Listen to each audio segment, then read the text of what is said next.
Hello everyone, welcome back into this channel, and in this video I will like to show you the way how to share files with Airdrops into your friend's iPhone. So the first thing you have to do is make sure that your Bluetooth is active. You can just like open the quick channel or quick part of your screen here, so you make sure that the Bluetooth is on, and right after that you just need to go back into your home screen and open the files.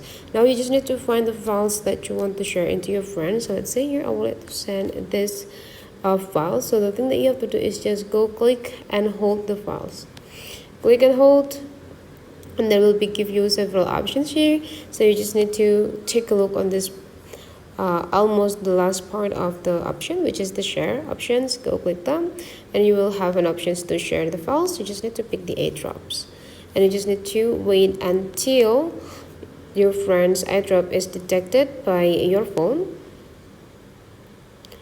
And whenever it's already detected, you just need to go click the ID, and you just need to wait until the sharing process is finished.